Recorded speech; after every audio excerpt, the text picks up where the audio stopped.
We heard from Diaspora Affairs Minister Amichai Shikli. He says Syrian President Jalani, he should be eliminated without delay. This is a strong statement coming from the Diaspora Affairs Minister, but he said if it looks like Hamas, it sounds like Hamas, it must be Hamas. So he's comparing the al-Shara government to Hamas terrorists.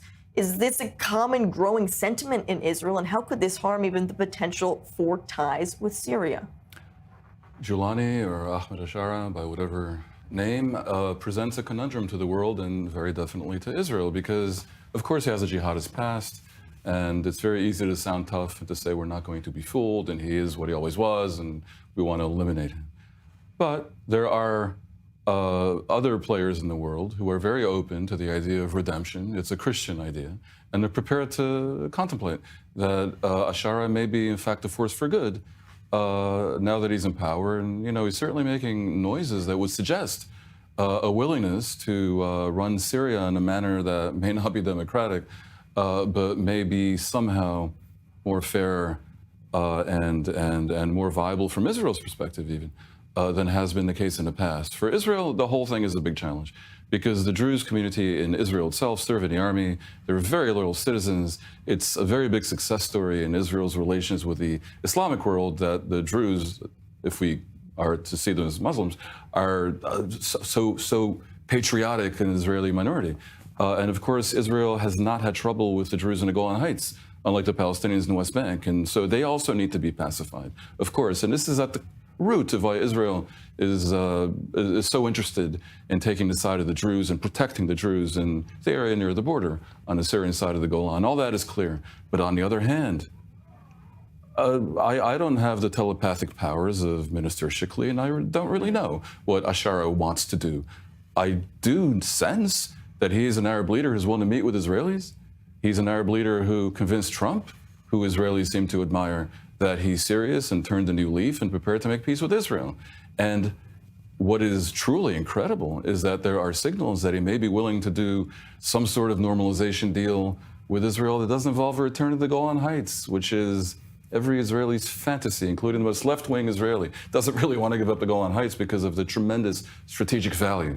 So Israel is forced here to choose between the potential benefits of a good relationship with Ashara versus the need to pacify the Druze. I certainly agree with Benjamin that the idea that the Druze are going to be allowed to act as a vigilante force and allowed to cross the international border and to do whatever they want, presumably with IDF arms, is ridiculous. And Israel has to put an end to it. But the degree to which Israel should be interfering on the part of the Druze is an open question. I would say to a very considerable degree, but it should be done, I would imagine it is being done, with back-channel dealings with the Ashara government to coordinate, because I do not think necessarily the Ashara government currently begging the world for legitimacy and acceptance wants to be seen as a force for sectarian domination of minority sects in Syria. So let's hope that they want to end this latest round of violence. Quickly, Ariel, is that what we're seeing so far? How are we seeing the Syrian government handle this touchy subject? So, a chain of two very interesting statements. One yesterday by the Defense Minister Moghaf Abu Qasa, today by President Ashara, or the Syrian presidency, urging military personnel not to commit crimes against civilians and not to engage in sectarian humiliation. Now, these are statements that you wouldn't expect to hear a defense minister and a president issue on Twitter to their forces. And I think